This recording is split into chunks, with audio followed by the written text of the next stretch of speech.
Se creía que el rey Salomón era el hombre más sabio del mundo, un prodigio de la historia, pero su reinado de gloria escondía una verdad tan amarga que su legado se desmoronó antes de que su cuerpo enfriara.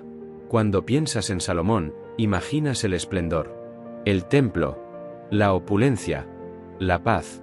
666 talentos de oro al año. Un flujo de riqueza que no se había visto antes y que nunca se volvió a ver. Era el pináculo, la edad de oro del pueblo de Israel. Un tiempo tan perfecto que parecía inmune al tiempo mismo. Pero lo que no se nos cuenta a menudo, lo que se barre bajo la alfombra de la historia, es el enorme costo de toda esa grandeza. Porque la sabiduría de Salomón no eliminó el orgullo, y su gloria no borró la corrupción. La construcción de su vasto imperio no fue un acto de magia divina, sino de mano de obra y recursos humanos. Se requería un ejército de trabajadores. Y para alimentar a ese ejército, se necesitaba un sistema de impuestos que drenaba la riqueza de la gente. Cada uno de los 12 distritos de Israel tenía la obligación de proveer al rey y a su casa con provisiones por un mes al año. Eso suena razonable, ¿verdad? Pero a medida que sus proyectos se hacían más grandes, más monumentales, la carga se hizo más pesada. Un rey tan sabio sabía que no podía alienar a su pueblo, pero su sed de grandeza era tan profunda que cegaba. Se construyeron fortalezas. Se erigieron palacios. Se importaban maderas preciosas y se tallaban piedras colosales. Todo con una mano de obra forzada y una fiscalidad asfixiante. A lo largo de la historia, hemos visto esto una y otra vez. La grandiosidad de un líder a menudo se construye sobre el sacrificio y la opresión de su gente. Salomón no fue una excepción. Entonces, la pregunta que nadie se atrevía a hacer se volvió un susurro en los rincones. ¿Cuánto tiempo podía durar esto? ¿Cuán sostenible era un reino tan glorioso si su fundación era la miseria de su propio pueblo? Al final de su vida, la misma Biblia nos dice que Salomón se desvió, permitiendo que sus cientos de esposas y concubinas extranjeras introdujeran sus dioses paganos. El hombre de la sabiduría, el constructor del templo, se convirtió en un constructor de altares para dioses falsos. ¿Era arrogancia? ¿Era debilidad? ¿O era simplemente la realidad de que incluso el hombre más sabio puede ser consumido por su propio poder y ambición? La grieta en la fachada de la grandeza de Salomón no se veía desde lejos, pero estaba ahí, debajo de la superficie, esperando la más mínima presión para desmoronarse. Y esa presión vendría con la llegada de su sucesor. El reino que Roboam heredó no era la utopía dorada que la historia nos ha pintado. Era un gigante con pies de barro, un reino que se mantenía unido por la fuerza de la personalidad de un solo hombre y por el resentimiento silencioso de un pueblo cansado. El brillo de Salomón había cegado a todos ante las sombras que crecía a su alrededor. Y la primera sombra que emergió fue la pregunta: ¿quién era Roboam? ¿Podría un hijo sobrevivir a la leyenda de su padre? ¿O su destino sería ser la primera víctima del legado que le dejó?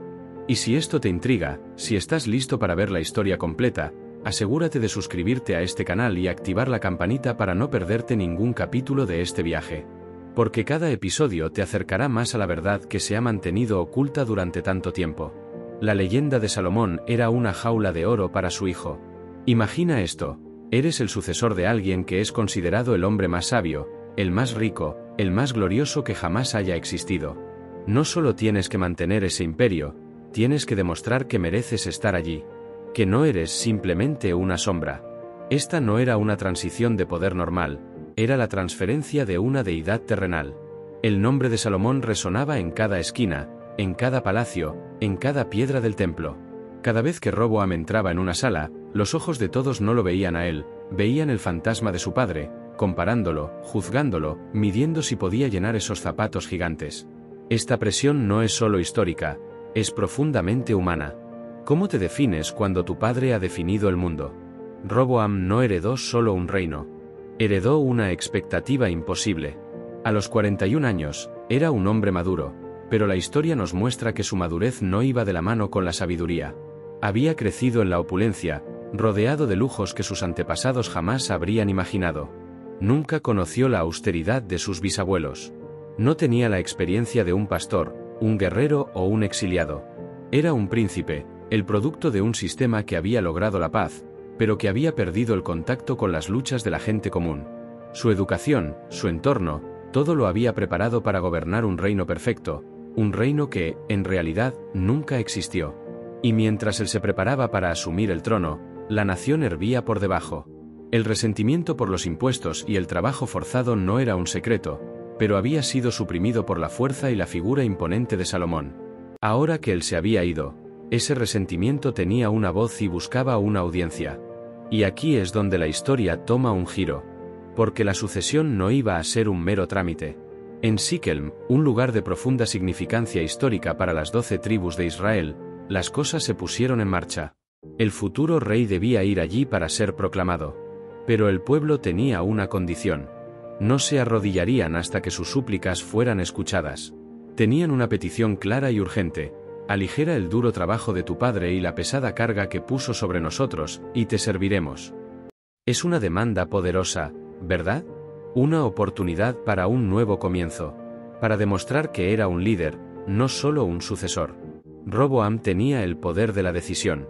Tenía la capacidad de escuchar y de cambiar el destino de una nación. Pero el peso de la corona de su padre era demasiado pesado.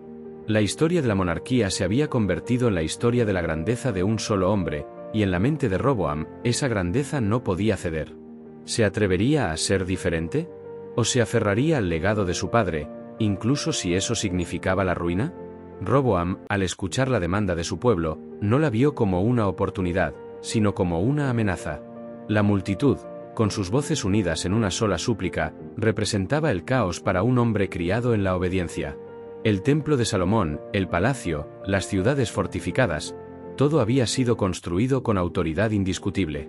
La idea de negociar con un pueblo que, según él, estaba allí para servir, era ajena a su naturaleza.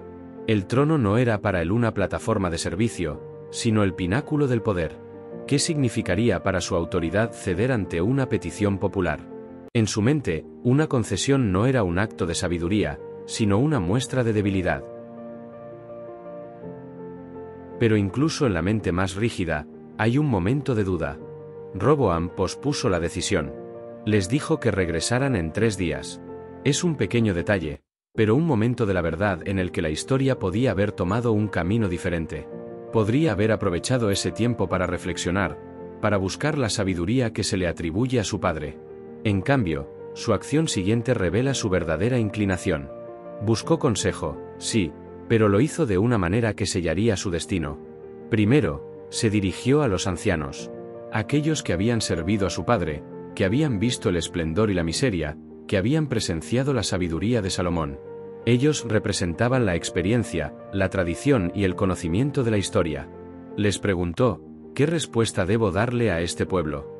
Y su consejo fue un eco de la misma súplica de la gente: si hoy te conviertes en un siervo de este pueblo, y les hablas con amabilidad, entonces ellos te servirán para siempre. Era un consejo de humildad, de empatía, de liderazgo. Les estaban diciendo que el verdadero poder no reside en la opresión, sino en el respeto mutuo y el servicio. Era el camino a la reconciliación, un camino que podría haber sanado las heridas profundas que el reinado de su padre había dejado. Pero este camino requería algo que Roboam no estaba dispuesto a dar: humildad. El consejo de los ancianos chocaba con su orgullo, con la visión que tenía de sí mismo como un rey absoluto. Había crecido con la idea de que su palabra era ley. Y aquí, estos ancianos le estaban pidiendo que se humillara ante sus propios súbditos. Esto era impensable. No era la respuesta que él quería escuchar. Así que, como a menudo hacen los líderes débiles, buscó otra fuente de consejo, una que validara su propia perspectiva, sin importar las consecuencias. El destino de un reino pendía de un hilo, y él no quería tirar del lado de la sabiduría. Quería tirar del lado de la fuerza. Con los ancianos descartados, Roboam se dirigió a los jóvenes. Sus contemporáneos. Aquellos con los que había crecido y que compartían su perspectiva.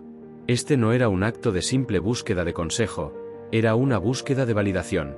Como un eco de la historia que se repite una y otra vez, un líder inseguro prefiere rodearse de quienes le dicen lo que quiere oír, no lo que necesita oír. La sabiduría de la experiencia es pesada. El entusiasmo de la juventud es ligero y embriagador. Les preguntó lo mismo que a los ancianos: ¿qué respuesta debemos darle a este pueblo que me pide que aligere el yugo que mi padre puso sobre ellos? El aire en la sala debió ser eléctrico, cargado de la energía de hombres jóvenes que veían la oportunidad de afirmar su propio poder. Ellos no habían vivido la guerra civil de la generación anterior, ni habían sentido el peso de construir un imperio desde cero. Habían heredado un reino ya establecido, y su única experiencia era la de la opulencia y el poder. Su visión de liderazgo era la de la dominación, no la del servicio. Y su respuesta fue exactamente lo que Roboam quería escuchar. Fue una respuesta que no apelaba a la sabiduría, sino al orgullo. Le dijeron: así debes hablar a este pueblo que te dijo: tu padre hizo pesado nuestro yugo, pero tú aligéranoslo. Les debes decir: mi dedo meñique es más grueso que los lomos de mi padre. El desprecio era palpable. Mi padre los cargó con un yugo pesado, continuaron, pero yo añadiré a vuestro yugo. Mi padre los castigó con látigos, pero yo los castigaré con escorpiones. Es una frase tan impactante que define un reinado entero. No solo era una falta de empatía, era un acto de arrogancia deliberada, un desafío directo. Era el equivalente a una declaración de guerra contra su propio pueblo. No estaban pidiendo simplemente más impuestos, estaban pidiendo el alma de la nación. Los jóvenes consejeros estaban prometiendo no solo mantener el statu quo, sino intensificar la opresión. La lógica era simple y brutal: demuestra que eres más fuerte que tu padre. No muestres debilidad. Aplástalos, y ellos te temerán y te obedecerán. Este consejo no solo era imprudente, era el manual para la autodestrucción. Roboam tenía ahora dos caminos claros frente a él: la humildad y la reconciliación, o la arrogancia y la dominación. Y aunque la decisión parecía obvia para cualquiera con un mínimo de previsión, para un hombre cegado por su propio derecho, solo había una elección posible. El peso de la corona de Salomón no lo había hecho sabio, lo había hecho débil, y esa debilidad se disfrazaba de fuerza. Con los consejos alineados y la multitud esperando, Roboam se preparaba para pronunciar las palabras que dividirían un reino y cambiarían el curso de la historia para siempre. El tiempo para la duda había pasado. Ahora era el momento de la verdad. Roboam, frente a la crucial decisión, se encontró en una encrucijada. Por un lado, tenía la sabiduría acumulada de los años. Por otro, el entusiasmo impetuoso de la juventud. Y su primera parada fue, como era de esperar, con los ancianos. Aquellos que habían servido a su padre, el gran Salomón. Estos hombres, con arrugas que contaban historias de la construcción del templo y los años de paz, eran los guardianes de la memoria colectiva. Representaban no solo la tradición, sino la lección aprendida con el tiempo. El poder de la opresión es efímero, el poder de la lealtad es eterno. Les preguntó directamente: ¿qué respuesta debemos darle a este pueblo que me pide que aligere el yugo que mi padre puso sobre ellos? Y su consejo fue un eco de lo que la gente anhelaba. Les dijeron: si hoy te conviertes en un siervo de este pueblo, y les hablas con amabilidad, entonces ellos te servirán para siempre. No era un consejo de debilidad, era un consejo de liderazgo. Era una lección sobre cómo ganar el corazón de las personas en lugar de simplemente gobernarlas. Estaban diciéndole que la verdadera fuerza no es la tiranía, sino la capacidad de escuchar y de actuar con compasión. Para un rey acostumbrado a la opulencia y a que se le obedeciera, este consejo debió sonar como música discordante. Le estaban pidiendo que se humillara, que renunciara a su ego por el bien de su reino. Pero en su mente, esto era un signo de debilidad. ¿Cómo podría un rey ser un siervo de su pueblo? ¿Qué dirían sus amigos? ¿Y qué diría la historia? Su padre había sido grande precisamente porque había sido un monarca absoluto. Al menos, esa era la historia que él mismo se contaba. Roboam no estaba listo para el tipo de humildad que le estaban pidiendo. La sabiduría de los ancianos era demasiado pesada para un joven rey que aún no había probado su propio poder. El consejo de los ancianos le ofrecía un camino a largo plazo, una senda hacia la prosperidad y la unidad, pero era un camino que requería un sacrificio inmediato de orgullo. Y él no estaba dispuesto a hacerlo. En su lugar, desestimó la experiencia y se dirigió a aquellos que, como él, no conocían el peso real de gobernar. El destino de un reino se decidió en ese momento, cuando Roboam se apartó de la sabiduría de los que habían visto el pasado para escuchar a los que solo veían el presente. El pueblo no se había quedado quieto. Mientras Roboam consultaba, el rumor de lo que estaba pasando corría por las calles. La gente había llegado a Siquem con la esperanza de un nuevo comienzo, de un monarca que reconociera el dolor y el agotamiento de su pueblo. Pero ese optimismo inicial se transformó en una ansiedad palpable. Sabían lo que la vida bajo la mano de un monarca absoluto significaba. No solo eran impuestos, era el trabajo forzado, la leva militar y una serie de cargas que les robaban el sustento y la libertad. Ese día, la voz de la multitud no era de rebelión, sino de ruego. Habían rogado con la esperanza de un futuro más justo. Habían articulado su dolor con una claridad dolorosa. Tu padre hizo pesado nuestro yugo. Ahora, aligéranos la dura servidumbre de tu padre. Esas palabras eran más que una petición económica, eran un grito por la humanidad y el respeto. Un ruego para ser vistos no como herramientas del rey, sino como seres humanos con vidas, familias y sueños. La espera de 3 días debió sentirse como una eternidad. Cada hora que pasaba, la tensión crecía. El pueblo, en su mayoría, no quería la guerra. No querían la secesión. Querían la paz, la prosperidad y un gobierno justo. Creían que el nuevo rey, con una hoja en blanco, tenía la oportunidad de corregir los errores de su padre. Estaban dispuestos a servirle para siempre, pero solo si les mostraba un mínimo de compasión y reconocimiento. La oferta estaba sobre la mesa, clara y sin ambigüedades. Pero la respuesta que obtendrían no sería la que esperaban. El contraste entre lo que la gente necesitaba y lo que el rey estaba dispuesto a dar era un abismo. El pueblo estaba dispuesto a comprometerse. Roboam estaba dispuesto a dominar. Y en este punto, la historia nos muestra que los líderes que no escuchan a su gente están destinados a fracasar. La ignorancia no es una debilidad, es un arma de autodestrucción. Roboam, en su arrogancia, subestimó el poder de un pueblo unificado por el dolor. Pensó que su poder era absoluto, que la historia de la monarquía era la historia de la fuerza, no la del pacto con sus súbditos. Y esa arrogancia estaba a punto de costarle la mitad de su reino. El escenario estaba listo para la confrontación, y solo una de las partes saldría victoriosa. El lamento del pueblo pronto se convertiría en un grito de guerra. Pasaron los 3 días. Los líderes de las tribus del norte y la gran multitud regresaron, esperando. El aire en Siquem estaba cargado de tensión. La pregunta era simple, la respuesta no. ¿Aliviaría el rey la carga, o la haría más pesada? El destino de una nación entera pendía de los labios de un solo hombre. Cuando Roboam apareció, no mostró humildad.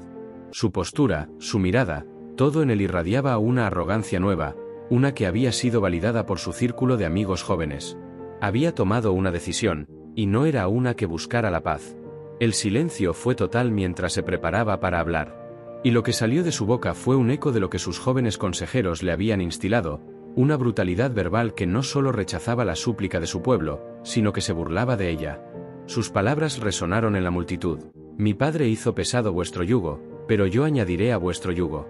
Mi padre los castigó con látigos, pero yo los castigaré con escorpiones. La historia nos muestra que las palabras tienen un poder inmenso, y estas no fueron la excepción. La multitud no estaba allí para una lección de tiranía. Habían pedido alivio, y se les dio una promesa de opresión. Para ellos, era la última gota. El yugo de Salomón, ya insoportable, se volvía una sentencia de muerte. La respuesta de Roboam fue un error de cálculo monumental. Pensó que su desafío generaría miedo, pero en su lugar, encendió la chispa de la rebelión. La reacción de la multitud fue instantánea y explosiva. Su grito de guerra fue uno que había estado en el corazón del pueblo por generaciones, una declaración de independencia que resonaba con la historia misma de las tribus. ¿Qué parte tenemos nosotros con David? No tenemos heredad con el hijo de Isaí. Israel, a tus tiendas. Ahora, mira por tu casa, David. En esas pocas frases, la unidad de más de un siglo se desintegró. Las 10 tribus del norte se separaron. No reconocieron más a Roboam como su rey.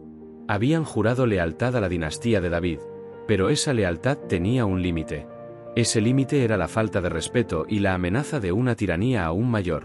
El reino de David y Salomón, la gran visión de una nación unida, se rompió en dos. Y el agente de esa destrucción no fue un ejército enemigo ni un desastre natural. Fue la arrogancia de un solo hombre, la mala decisión en un momento crítico. La visión de la paz, la gloria y el templo se derrumbó en un instante. Los ancianos habían predicho este resultado, y la inmadurez del nuevo rey lo había hecho realidad. El gran legado de Salomón, esa edad de oro que parecía inquebrantable, se había convertido en la causa de la mayor división en la historia de Israel. El grito de la multitud, un rugido unificado, no dejó lugar a dudas. La secesión era un hecho. Las 10 tribus del norte de Israel, desilusionadas y furiosas, proclamaron su independencia del linaje de David. Fue un acto de pura indignación. Habían ofrecido su lealtad, pero el rey les había ofrecido opresión. Y la respuesta de Roboam a esta traición fue tan insensata como su discurso inicial. Cegado por la rabia, envió a Adoniram, el jefe de la leva forzada, para que se hiciera cargo de la situación. Adoniram era la cara de la opresión del reino. Su sola presencia era un recordatorio físico de los abusos que el pueblo había soportado bajo el reinado de Salomón. En lugar de enviar un diplomático, un mensajero de paz o un representante con la capacidad de negociar, Roboam envió a la encarnación misma de su descontento. Era una provocación, un acto de absoluta falta de tacto. No fue una sorpresa que el pueblo lo apedreara hasta la muerte. Era la violenta y trágica culminación de la frustración acumulada. Cuando la noticia del asesinato de su emisario llegó a Roboam, su primera reacción no fue el luto o la reflexión, sino el miedo. Un miedo tan profundo que, según la Biblia, se subió a su carro y huyó a Jerusalén. No se enfrentó a la multitud, no intentó negociar. Simplemente huyó, buscando la seguridad de su capital y el apoyo de las dos tribus que le quedaban, Judá y Benjamín. Y así, el reino de Israel se dividió en dos entidades separadas. El reino del norte, ahora conocido simplemente como Israel, era más grande y más populoso. El reino del sur, conocido como Judá, era más pequeño pero conservaba el templo de Jerusalén, el centro religioso y cultural del pueblo. Las consecuencias de esta división serían sentidas por siglos, en guerras constantes, rivalidades políticas y declive religioso. La división del reino no fue un accidente. Fue una cascada de eventos, una secuencia lógica de causa y efecto. El error de Salomón al oprimir a su pueblo fue la chispa. La arrogancia de Roboam fue el combustible. Y la respuesta fatal a una súplica razonable fue la explosión. La gloria de Salomón se había desvanecido, no por un enemigo externo, sino por las semillas de su propia autodestrucción. El legado del rey sabio no fue la paz, sino una amarga división. Y en el norte, un nuevo rey se levantaría para gobernar un nuevo reino, uno que forjaría su propio destino, lejos de la casa de David. Mientras la historia se enfocaba en la arrogancia de un rey, una figura clave y casi olvidada emergía de las sombras. Jeroboam. Él no era un príncipe, ni un consejero. Era un hombre de la tribu de Efraín, de origen humilde pero de gran capacidad. Salomón, en su sabiduría y en su paranoia, lo había notado.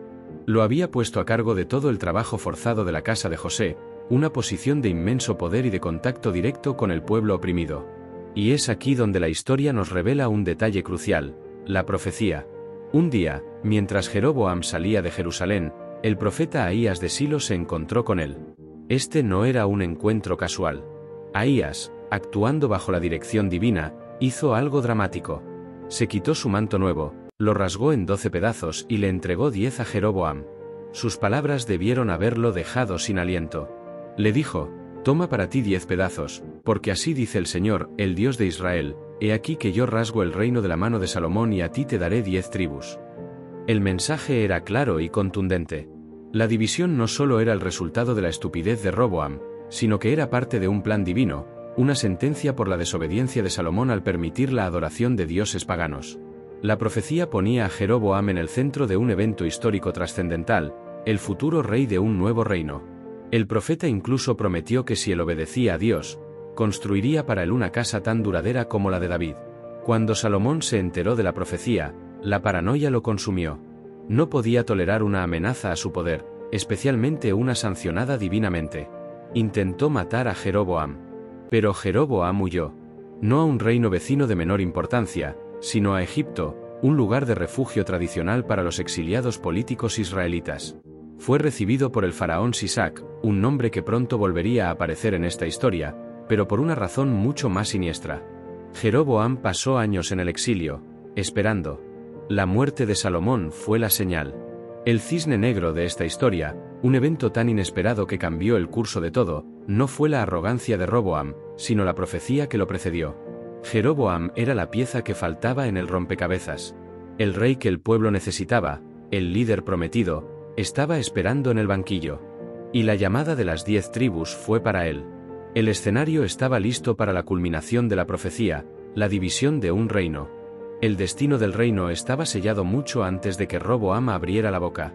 La profecía de Ahías, un evento tan monumental que un rey intentó asesinar a un hombre por ello, parecía haber sido olvidada por todos, excepto por el hombre a quien iba dirigida.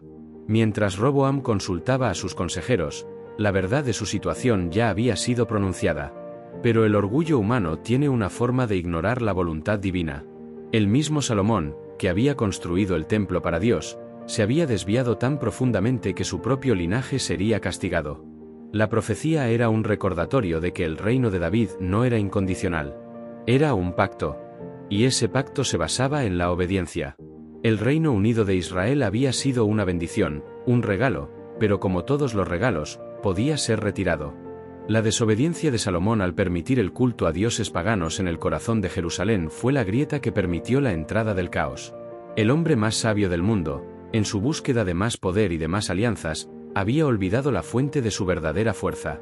Había construido un imperio sobre la arena del compromiso espiritual. Y ahora, el juicio venía en la forma de un hombre llamado Jeroboam. La profecía no era un quizás o un podría ser. Era una certeza. El reino se dividiría. Las palabras de Ahías no fueron una predicción, sino la revelación de un juicio ya emitido. El pueblo en Siquelm, al exigir el alivio de su carga, sin saberlo, se estaba alineando con la voluntad divina. Su grito de desesperación era el eco de una sentencia que ya había sido pronunciada. Esto cambia la perspectiva de toda la historia.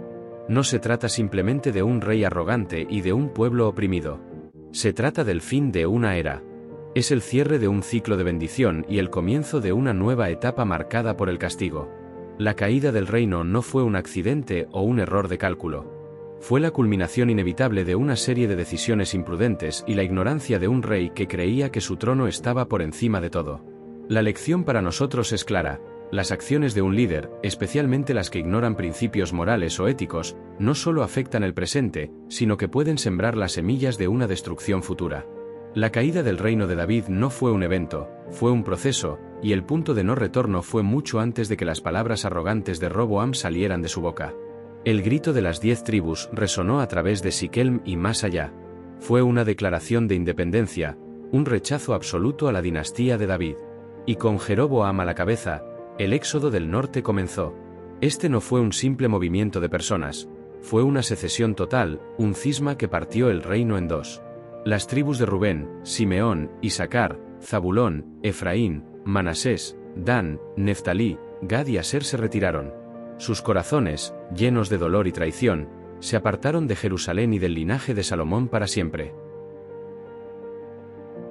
Imaginen la escena. Miles de personas, con sus familias, sus rebaños y sus posesiones, dejando atrás el centro de poder que sus antepasados habían luchado por construir. Dejaron el templo, el lugar donde se creía que habitaba la presencia de Dios. Dejaron la ciudad de David, el símbolo de la unidad de la nación. No fue una decisión fácil, pero después de las palabras de Roboam, no les quedaba otra opción. La lealtad tenía un límite, y Roboam lo había cruzado. La noticia de la secesión llegó a Jerusalén. Y la primera reacción de Roboam, una vez más, fue la de la fuerza bruta. Reunió un ejército de 180.000 hombres, la flor y nata de las tribus de Judá y Benjamín, con un solo objetivo: aplastar la rebelión y reunificar el reino por la fuerza. No había lugar para la diplomacia, la negociación o la humildad. Solo había espacio para el poder militar. Pero un profeta, Semeías, intervino. Llevó un mensaje que detuvo el conflicto en seco. Les dijo a Roboam y a su ejército: no subáis, ni peleéis contra vuestros hermanos los hijos de Israel, volveos cada uno a su casa, porque esto lo he hecho yo. La misma voluntad divina que había predicho la división ahora la ratificaba. El plan era irreversible. La arrogancia de Roboam había sido el instrumento de la voluntad divina. El reino se había partido, y no había ejército lo suficientemente grande como para unir lo que la soberbia humana y la sentencia divina habían separado. El éxodo del norte no fue solo un evento político. Fue un recordatorio para el pueblo de que su lealtad no era a un rey o a una dinastía, sino a los principios de justicia y verdad. La historia de la monarquía en Israel había llegado a su fin. En su lugar, había dos reinos, rivales, con sus propias agendas y sus propios destinos. El reino del norte sería conocido como Israel y el reino del sur como Judá. Y en el norte, Jeroboam, el hombre de la profecía, se sentaría en un trono. Con la separación consumada, el mapa político de la tierra prometida cambió para siempre. Ya no había un solo reino de Israel, sino dos entidades distintas, Judá en el sur e Israel en el norte. Judá, un reino más pequeño pero más antiguo en su linaje real, se aferraba a las tribus de Judá y Benjamín. Su capital, Jerusalén, seguía siendo el corazón religioso y cultural. Tenían el templo, el símbolo de la presencia de Dios en la tierra. Su rey, Roboam, a pesar de sus errores, tenía la legitimidad de la dinastía de David, una línea de reyes que se remontaba a la unificación de la nación. Mientras tanto, en el norte, se formaba un nuevo reino, más grande y con una población más numerosa. El reino de Israel era la potencia económica, con la mayoría de las tierras cultivables, las rutas comerciales y las ciudades más prósperas. Su rey, Jeroboam, no tenía la legitimidad de la sangre de David, pero tenía algo más poderoso, la lealtad del pueblo que había rechazado a Roboam. La profecía lo había ungido, pero su poder dependía del apoyo popular. Y sabía que tenía que consolidarlo rápidamente para evitar que el pueblo volviera a Jerusalén. La división no fue solo política, fue espiritual y cultural. El reino del norte ahora no tenía un templo central. No tenían a Jerusalén. No tenían a un rey del linaje de David. Este vacío se convertiría en un problema crucial, y Jeroboam, en un intento de consolidar su poder, tomaría una decisión que tendría consecuencias devastadoras. Sabía que si su pueblo seguía yendo a Jerusalén para adorar, su lealtad al rey de Judá podría resurgir. Así que, en lugar de permitir que esa lealtad se afianzara, Jeroboam decidió crear un nuevo sistema de adoración, uno que rivalizaría con el templo de Salomón. El reino se había partido. El sueño de David de una nación unida se había roto. La visión de Salomón de una era de oro había fracasado. Y la arrogancia de Roboam fue la herramienta que lo hizo posible. La historia nos enseña que las divisiones políticas rara vez se limitan a la geografía. Se extienden al corazón y al alma de una nación, creando heridas que tardan siglos en sanar, si es que lo hacen alguna vez. Y el gran proyecto de la monarquía unificada de Israel había llegado a su fin. Con el reino dividido, Roboam, el rey de Judá, no se quedó de brazos cruzados. Se enfrentaba a una nueva realidad. Su reino era ahora una entidad mucho más pequeña, y estaba rodeado por un vecino hostil. El reino de Israel, con sus 10 tribus, no era un simple rival, era el enemigo íntimo. A pesar de haber recibido un mensaje divino para no ir a la guerra, el miedo a la invasión y a la desintegración de lo que quedaba de su reino era muy real. Su respuesta fue una de las pocas decisiones estratégicas sensatas que se le atribuyen. Se centró en la fortificación de Judá. En lugar de perseguir la quimera de recuperar las 10 tribus perdidas por la fuerza, dedicó su energía y recursos a asegurar su propia supervivencia. La Biblia enumera 15 ciudades que fortificó y reconstruyó. Entre ellas estaban Belén, Hebrón, Gat y Laquis. Estas no eran ciudades elegidas al azar. Eran puntos estratégicos, ubicados en las fronteras y en los principales caminos, diseñados para servir como bastiones defensivos contra posibles ataques desde el norte. El propósito de estas fortificaciones no era solo militar. También eran centros de abastecimiento. Roboam almacenó grandes cantidades de alimentos, aceite y vino en ellas, lo que no solo las hacía capaces de resistir un asedio, sino que también las convertía en centros de poder administrativo. Estas ciudades estaban llenas de comandantes y soldados que juraban lealtad a la dinastía de David. De hecho, la Biblia dice que la mano de Roboam se fortaleció en el reino de Judá. Por un breve momento, el rey que había sido tan imprudente demostró la sabiduría de la prudencia. Sin embargo, esta aparente sabiduría solo abarcaba el aspecto físico del reino. La verdadera fortaleza de Israel no había sido sus muros o su riqueza, sino su fe. Y en este aspecto, la casa de Judá estaba tambaleando. El corazón de Roboam, aunque en ese momento se había alejado de la guerra, no se había vuelto hacia la lealtad total a su Dios. A pesar de haber conservado el templo y el linaje sacerdotal, el reino de Judá no permaneció inmune a la corrupción. La historia nos enseña que la construcción de muros físicos a menudo es una respuesta a la debilidad de los cimientos espirituales. Y Judá, a pesar de sus nuevas fortalezas, no estaba exenta de los mismos errores que habían condenado a Salomón. Mientras el reino del norte se preparaba para forjar su propia identidad, el sur, el reino de Judá, se atrincheraba.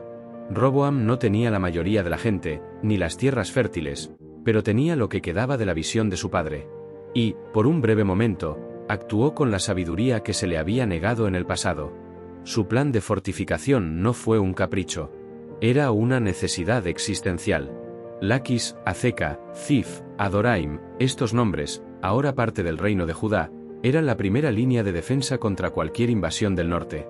Estas ciudades no eran simples puestos de guardia, eran bastiones multifuncionales. No solo tenían muros y puertas, sino también almacenes para alimentos, aceite y vino. Esto demuestra que Roboam estaba pensando en una guerra de desgaste, en la posibilidad de un largo asedio. Estaba asegurando que sus ciudades fortificadas pudieran alimentar a su gente y a sus soldados durante meses o incluso años. También las guarniciones eran leales a la casa de David. Era una forma de asegurarse de que no habría una rebelión interna. La ironía de todo esto es que Roboam, el hombre que con su arrogancia había destruido la unidad de su reino, ahora se estaba convirtiendo en un arquitecto de la defensa. El mismo hombre que había ignorado el consejo de los ancianos ahora se estaba basando en la estrategia militar. El reino de Judá, aunque más pequeño, estaba ahora más concentrado, más unificado en su lealtad a un rey y a una causa. Y, durante los primeros años, la estrategia funcionó. La amenaza del norte se mantuvo a raya, al menos por el momento. Pero, como siempre en esta historia, había una grieta en la armadura. El poder político y militar de Judá estaba creciendo, pero su lealtad espiritual estaba decayendo. La Biblia es clara en este punto. Los de Judá hicieron lo que era malo a los ojos del Señor. Se construyeron santuarios, imágenes sagradas y postes de Asera en cada colina y debajo de cada árbol frondoso. El reino que tenía el templo de Dios en su corazón se estaba volviendo pagano. El mismo error que había condenado a Salomón ahora estaba infectando a su hijo y a su pueblo. Esta fortaleza física que Roboam estaba construyendo era una fachada. El verdadero peligro no vendría de las lanzas de los reinos vecinos, sino de la corrupción del corazón de su propio pueblo. Y este peligro, a diferencia de los ejércitos, no podía ser detenido por muros de piedra. El reino de Judá, ahora fortificado, tenía una ventaja innegable sobre el reino del norte, el templo de Jerusalén. Este no era solo un edificio, era el corazón palpitante de la fe israelita, el lugar donde se ofrecían los sacrificios y donde se creía que residía la presencia de Dios. Con la división, el templo se convirtió en una joya que Roboam poseía. Pero, al mismo tiempo, era una fuente de gran peligro. La lealtad religiosa de las 10 tribus del norte aún estaba ligada a este lugar sagrado. Si el pueblo de Israel seguía peregrinando a Jerusalén para las festividades religiosas, su lealtad política a Jeroboam podría erosionarse. La fe podría superar la política, y el reino de Judá podría recuperar a sus súbditos por la devoción. Jeroboam, con su astucia política, lo entendió perfectamente. Su reino era próspero, pero carecía de una capital religiosa. Sabía que no podía gobernar a un pueblo que sentía que su centro de adoración estaba en el reino de su enemigo. El templo era un imán que amenazaba su trono. La solución que ideó fue tan audaz como sacrílega. Para evitar que el pueblo regresara a Jerusalén, se propuso crear centros de adoración rivales. La idea era simple: ¿por qué ir a Jerusalén si puedes adorar aquí? El dilema de Jeroboam era un recordatorio de que un líder no puede gobernar solo con el poder político. La fe y la cultura son fuerzas poderosas.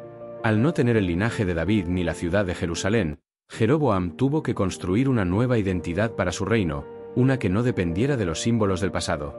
Lo que vino después fue una de las decisiones más trascendentales y desastrosas de la historia de Israel. En lugar de enfrentar el problema de frente y buscar la reconciliación, Jeroboam decidió crear una nueva religión. Una que no necesitaba ir a Jerusalén, una que podía existir en su propio reino, sin el templo. El problema de Jeroboam era simple pero existencial: si su pueblo no tenía un lugar para adorar dentro de su nuevo reino, tarde o temprano su lealtad volvería a Jerusalén, y con ella, a Roboam y al linaje de David. La solución que ideó no fue una de fe, sino de pura política. En los extremos de su reino, en los puntos más importantes para el peregrinaje, construyó 2 altares. Uno en Betel, al sur, cerca de la frontera con Judá. El otro en Dan, en el extremo norte. Y en cada uno de estos altares, colocó una imagen de un becerrillo de oro. La imagen es tan poderosa y dolorosa que nos remonta al primer gran error del pueblo de Israel, el becerro de oro en el monte Sinaí.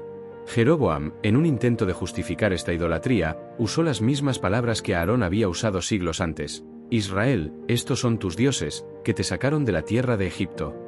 Era una mentira descarada, una reescritura de la historia sagrada para servir a un propósito político. Y el pueblo, en su desesperación por un centro de adoración, lo aceptó. Jeroboam no se detuvo ahí. Para sellar el trato, creó un nuevo sacerdocio, con sacerdotes que no eran del linaje de Leví, el linaje sacerdotal original. Cualquiera que lo deseara podía convertirse en sacerdote. Y, para rematar, cambió las fechas de las festividades religiosas, creando una nueva festividad en el 8º mes, que coincidía con la festividad del 7º mes de Judá. Todo esto era para asegurar que el pueblo del norte no tuviera ninguna razón para ir a Jerusalén. Este fue un acto de autosabotaje espiritual. Jeroboam, en su intento de consolidar su poder, destruyó la misma fe que le había dado el reino. Había ganado el trono, pero había perdido el alma de su nación. En lugar de ser un rey que uniera a su pueblo a Dios, se convirtió en un monarca que los apartó de la ley y los llevó a la idolatría. La profecía que le había dado el trono se olvidó, y en su lugar, el nuevo reino se basó en una mentira. La ironía es que Jeroboam se sintió obligado a hacerlo para sobrevivir, pero fue esta misma decisión la que aseguró que su reino estaría plagado de inestabilidad y conflicto, un ciclo interminable de reyes malvados y guerra. La caída del reino de Israel no fue un evento, fue un proceso, y la idolatría de los becerros de oro fue el punto de no retorno. El reino del norte, ahora bajo el control de Jeroboam, se había liberado de la tiranía de Roboam, pero se había entregado a la inestabilidad. La decisión de Jeroboam de crear un nuevo sistema religioso, con los becerrillos de oro en Betel y Dan, tuvo consecuencias de gran alcance. El culto era un fracaso. No tenía la legitimidad del templo de Jerusalén, ni la tradición de un linaje sacerdotal. Los sacerdotes y levitas que vivían en el norte huyeron en masa a Judá para seguir sirviendo al verdadero Dios en Jerusalén. La Biblia nos dice que esto fortaleció el reino de Judá durante un tiempo, ya que un flujo constante de personas devotas y talentosas emigró del norte al sur. Pero en el norte, la idolatría de Jeroboam no trajo la paz. Trajo el caos. La historia de Israel en los años siguientes es un ciclo interminable de reyes malvados, golpes de estado y guerras civiles. La falta de un linaje real legítimo, junto con la corrupción espiritual, hizo que el trono del norte fuera un asiento precario. De hecho, el reino de Israel tuvo 21 reyes, y muchos de ellos gobernaron por solo un puñado de años antes de ser asesinados o derrocados. La profecía que le había dado el reino a Jeroboam se cumplió, pero el rey no siguió la segunda parte de la profecía, la de ser un rey obediente a Dios. En su lugar, se convirtió en un instrumento de la misma corrupción que le había dado el poder. Y es aquí donde la paradoja es más evidente. El reino de Israel, más grande, más rico y más poblado, estaba destinado a una existencia tumultuosa y violenta. Mientras que el pequeño reino de Judá, aunque imperfecto, gozaba de una relativa estabilidad. La razón era simple. Judá tenía el templo. Tenía el linaje real de David. Tenía el símbolo de su pacto con Dios. E Israel no tenía nada de eso. Habían intercambiado la tiranía de un rey por la inestabilidad de la anarquía, y la fe verdadera por la idolatría. El destino de Israel quedó sellado en el momento en que Jeroboam levantó esos becerrillos de oro. La caída del reino del norte no sería un evento singular, sino un proceso lento y doloroso, un declive constante que culminaría en su destrucción total. La división del reino no trajo la paz, sino una rivalidad constante y amarga. Judá e Israel, dos naciones hermanas, se convirtieron en enemigos íntimos. Aunque el profeta Semeías había detenido la guerra civil en el momento de la secesión, el conflicto entre ambos reinos se volvió una constante en la historia de Israel. Hubo incursiones fronterizas, espionaje y una tensión que nunca desapareció. La hostilidad entre ambos era un recordatorio constante de la ruptura y del resentimiento acumulado. La paz era un concepto teórico, la realidad era una guerra fría que duró generaciones, con esporádicos estallidos de violencia que demostraban que la herida aún no había sanado. Esta no era una guerra normal. No era un conflicto entre dos naciones totalmente ajenas, sino una lucha fratricida. A pesar de su origen común, sus diferencias se volvieron más profundas con el tiempo. El reino de Judá, aunque con altibajos, se mantuvo más ortodoxo en su fe, aferrándose al templo de Jerusalén y a la legitimidad del linaje de David. En el sur, se podía ver una lucha constante entre la obediencia y la idolatría, una batalla interna que definiría el futuro del reino. Por otro lado, el reino de Israel en el norte se sumergió cada vez más en la idolatría. La línea de reyes en el norte era una sucesión de líderes malvados que se desviaban cada vez más del camino de Dios, con una inestabilidad que les hacía perder el trono en violentos golpes de estado. En la historia del norte, la profecía que le dio el reino a Jeroboam se olvidó, y el trono se convirtió en un objeto de codicia y violencia. Y esta división no solo afectó a los reinos, sino a la gente. La gente de Judá veía a los del norte como traidores, como idólatras que habían abandonado el camino de Dios. La gente del norte veía a los de Judá como arrogantes, como los que se aferraban a un poder que ya no les pertenecía. La ironía de la historia es que unieron sus fuerzas en raras ocasiones para enfrentar a un enemigo común, pero la mayor parte del tiempo estaban en desacuerdo. La guerra entre ellos drenó sus recursos, debilitó sus ejércitos y los hizo vulnerables a los enemigos extranjeros. El gran imperio de Salomón se había reducido a dos pequeños reinos, que en lugar de unirse, se enfrentaban entre sí. La división de Israel se convirtió en una herida abierta, un dolor constante que no sanaría. El gran imperio de Salomón se había reducido a dos pequeños reinos, que en lugar de unirse, se enfrentaban entre sí. Mientras Judá e Israel estaban inmersos en su propia rivalidad, un enemigo externo observaba desde lejos, un depredador que esperaba el momento oportuno. El faraón egipcio, Sisac, había sido un aliado, o al menos un anfitrión, de Jeroboam durante su exilio. Pero las alianzas en el mundo antiguo eran tan volátiles como el viento del desierto. La división del reino de Israel en dos entidades separadas y debilitadas era una oportunidad demasiado tentadora para un faraón ambicioso. La Biblia nos dice que, en el 5º año del reinado de Roboam, un ejército masivo de Sisac se movilizó, un formidable contingente de 1.200 carros y 60.000 jinetes. Este no era un simple grupo de saqueadores. Era una fuerza de invasión bien organizada y profesional, dirigida por un rey que no tenía intención de irse con las manos vacías. El objetivo de Sisac no se limitó a Judá. La Biblia nos dice que capturó las ciudades fortificadas del reino del sur. Pero los registros arqueológicos y los jeroglíficos en el templo de Karnak, en Egipto, nos dicen que el faraón también invadió el reino del norte. Su lista de ciudades conquistadas incluye lugares en el norte de Israel, así como ciudades en la planicie costera y el Negev. Esto nos da una perspectiva más amplia del objetivo de Sisac. No buscaba la victoria de uno de los reinos sobre el otro, sino debilitar a ambos para evitar que se convirtieran en una amenaza para Egipto, y de paso, hacerse con la inmensa riqueza que Salomón había acumulado. La estrategia de Roboam de fortificar Judá, que en un principio pareció sensata, se desmoronó. Los muros y las fortalezas que había construido, aunque fuertes, no pudieron resistir el poderío del ejército egipcio. Laquis, una de las fortalezas más importantes, fue sitiada y conquistada. El asedio de esta ciudad está incluso representado en los relieves de la tumba de Sisac en Egipto, una prueba física del éxito de su campaña. Era una humillación total para el reino de Judá, una muestra de que sus fortalezas, sin el favor divino y la unidad nacional, no eran nada. La invasión de Sisac fue un recordatorio brutal para Roboam de que su poder no era invulnerable. La arrogancia que le había llevado a dividir el reino ahora le había costado la seguridad de lo que quedaba de él.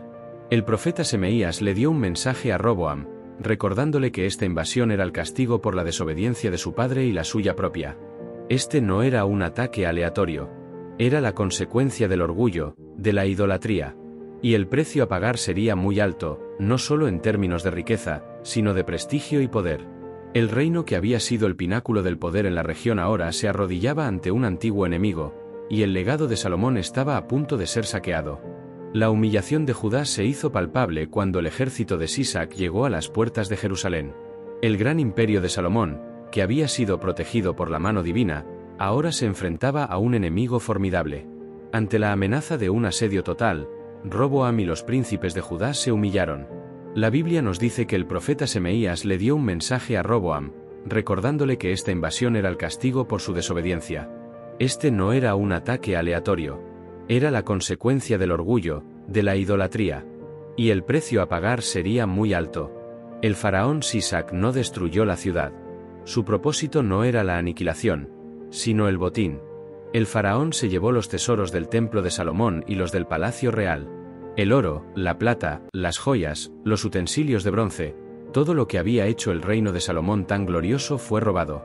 La visión del templo, la gran obra de la vida de Salomón, se vio mancillada.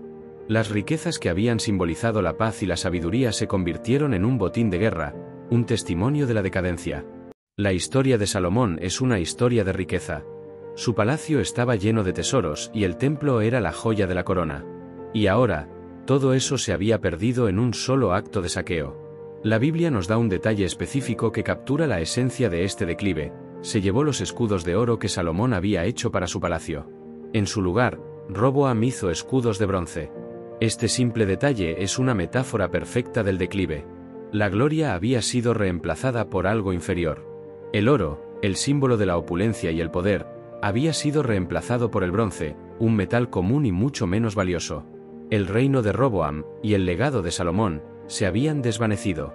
Lo que una vez fue el reino más rico y poderoso del mundo se había convertido en un reino empobrecido y vulnerable. El saqueo de Jerusalén fue un evento que humilló a Roboam y al reino de Judá.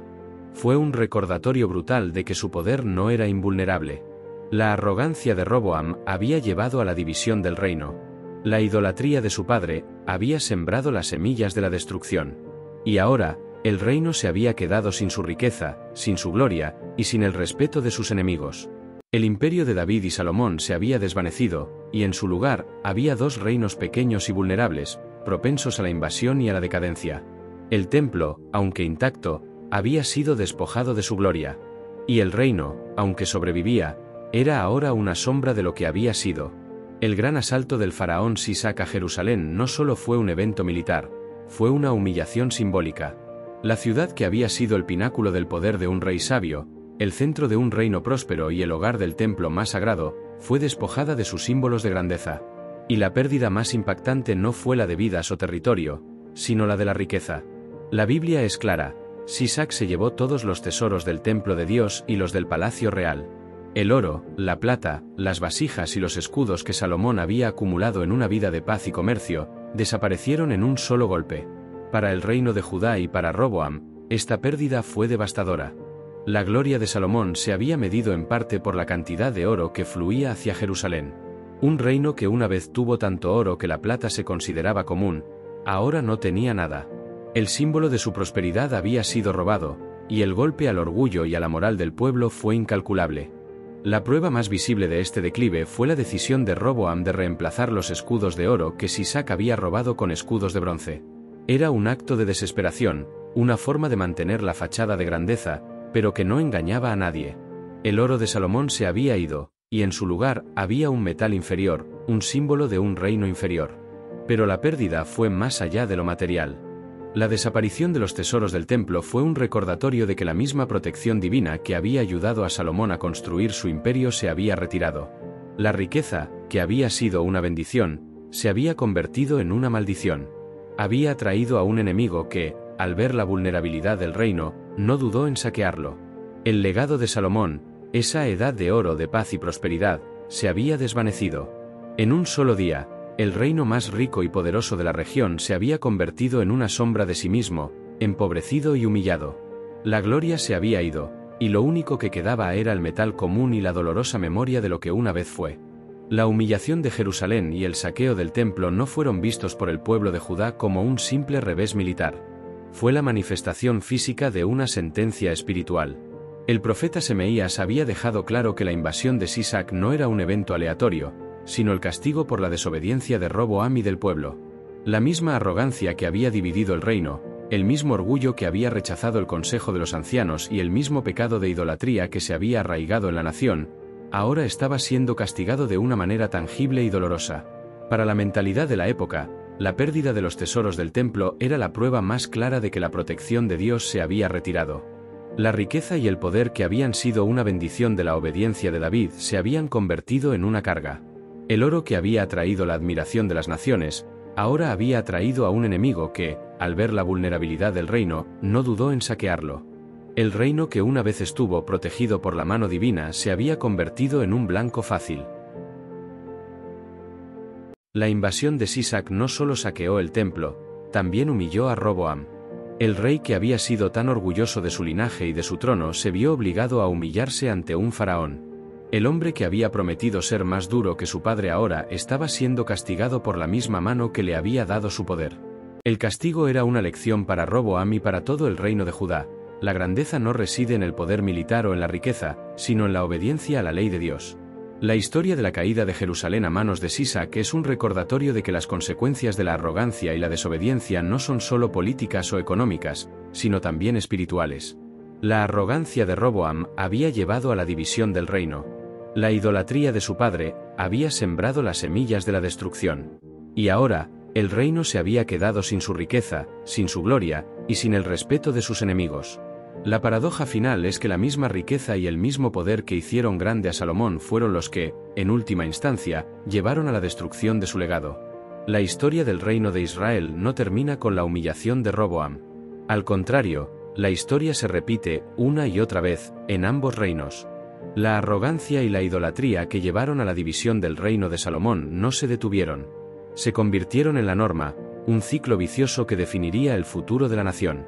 La ironía es que los reinos de Judá e Israel, que comenzaron como rivales, se convirtieron en espejos el uno del otro, reflejando los mismos errores y los mismos pecados. En el reino de Judá, la historia de los reyes es un ciclo de altibajos.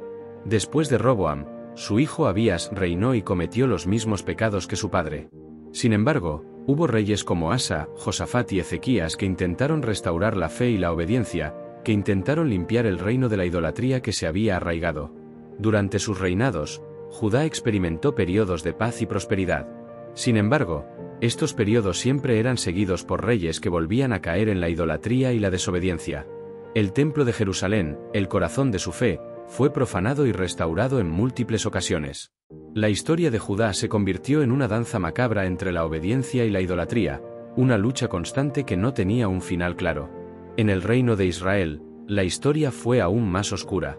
La profecía que había ungido a Jeroboam como rey se cumplió, pero él y los reyes que lo siguieron no siguieron el camino de Dios. La inestabilidad era la norma, no la excepción. Los reyes de Israel fueron, en su mayoría, malvados e idólatras, sumergiéndose en la adoración de dioses paganos y en la violencia. Hubo golpes de estado, asesinatos y guerras civiles. La profecía que había dado el reino a Jeroboam se cumplió, pero él y los reyes que lo siguieron no siguieron el camino de Dios. El reino del norte se convirtió en un barril de pólvora, propenso a la violencia y a la anarquía, un ciclo interminable de reyes malvados que se sucedían unos a otros.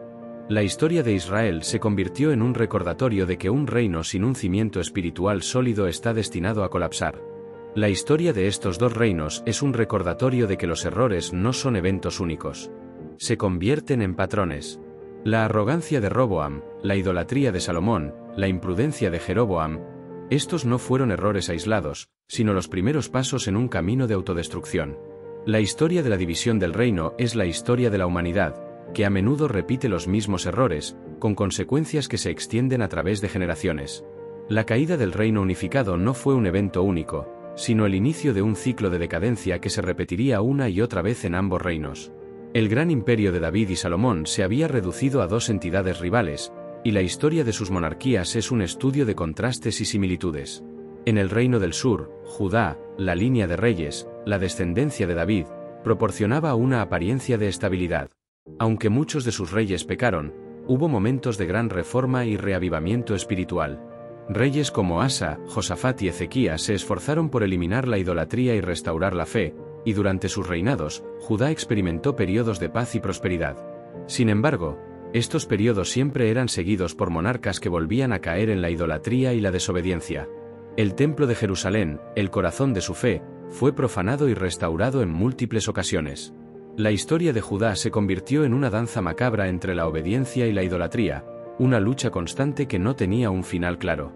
En el reino del norte, Israel, la historia fue aún más oscura. La profecía que había ungido a Jeroboam como rey se cumplió, pero él y los reyes que lo siguieron no siguieron el camino de Dios. La inestabilidad era la norma, no la excepción. El trono del norte era un asiento precario, un objeto de codicia y violencia. De hecho, el reino de Israel tuvo 21 reyes, y muchos de ellos gobernaron por solo un puñado de años antes de ser asesinados o derrocados. La profecía que había dado el reino a Jeroboam se cumplió, pero él y los reyes que lo siguieron no siguieron el camino de Dios. El reino del norte se convirtió en un barril de pólvora, propenso a la violencia y a la anarquía, un ciclo interminable de reyes malvados que se sucedían unos a otros. La historia de Israel se convirtió en un recordatorio de que un reino sin un cimiento espiritual sólido está destinado a colapsar. La caída del reino del norte no sería un evento singular, sino un proceso lento y doloroso, un declive constante que culminaría en su destrucción total. El ciclo de reyes en ambos reinos es un recordatorio de que los errores no son eventos aislados. Se convierten en patrones. La arrogancia de Roboam, la idolatría de Salomón, la imprudencia de Jeroboam, estos no fueron errores aislados, sino los primeros pasos en un camino de autodestrucción. La historia de la división del reino es la historia de la humanidad, que a menudo repite los mismos errores, con consecuencias que se extienden a través de generaciones. La caída de un reino no fue un evento, fue un proceso, un ciclo que se repetía una y otra vez. El reinado de Roboam duró 17 años, y su vida, al igual que la de su padre, terminó de una manera que desafió la grandeza de su inicio. Pero su legado no fue el de un rey poderoso, sino el de un hombre cuya arrogancia y error inicial definieron el destino de una nación entera. La decisión que tomó en Siquelm, de rechazar la súplica de su pueblo y optar por la opresión, no fue un error aislado, fue un punto de inflexión que cambió el curso de la historia para siempre. El gran imperio de David y Salomón, que había tardado casi un siglo en construirse, se desmoronó en un solo día debido a la imprudencia de un solo hombre. El legado de Roboam fue la división. El reino de Judá, que sobrevivió bajo su gobierno, se convirtió en una entidad mucho más pequeña y menos poderosa que el reino unificado. Aunque mantuvo la legitimidad del linaje de David y el templo de Jerusalén, su gloria se había desvanecido. El oro de Salomón fue reemplazado por el bronce, y la paz fue reemplazada por la rivalidad constante con su reino hermano. Y el reino del norte, Israel, que se formó en la rebelión, se sumergió en un ciclo de inestabilidad, idolatría y violencia que finalmente llevaría a su destrucción total a manos de los asirios. El legado de Roboam no fue la de un rey, sino la de un catalizador. Su arrogancia no solo destruyó un reino, sino que sentó las bases para el declive de una nación. La lección de su vida es un recordatorio de que las decisiones de un líder, especialmente en momentos de crisis, tienen consecuencias que se extienden mucho más allá de su propio tiempo. Una sola decisión, tomada en un momento de orgullo y de falta de visión, puede destruir lo que generaciones de esfuerzo han construido. La historia de Roboam es un espejo, un recordatorio de que la verdadera fortaleza no reside en el poder, sino en la humildad y la sabiduría. Y esta es la gran paradoja del reino de Salomón. La misma grandeza que lo hizo fuerte, se convirtió en la misma fuerza que lo destruyó. La historia de Roboam no es solo un relato antiguo de reyes y reinos.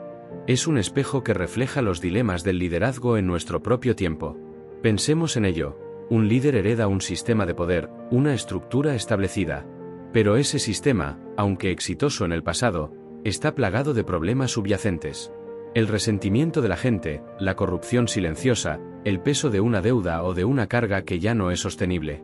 La pregunta es, ¿se aferrará el líder al pasado, a lo que siempre se ha hecho, o tendrá la sabiduría para escuchar a la gente y adaptarse?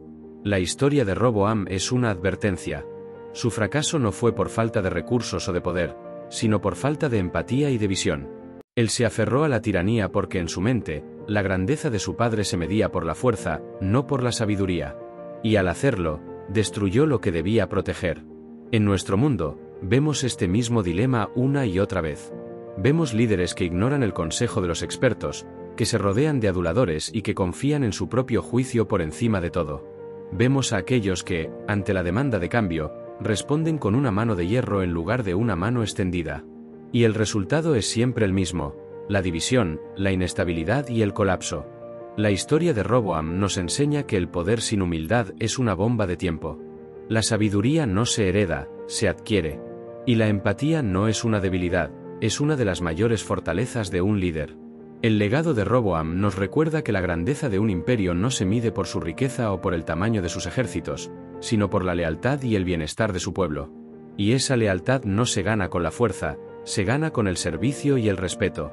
La historia de Roboam es una lección atemporal, un recordatorio de que los errores del pasado no son solo historias que contar, sino lecciones que aprender.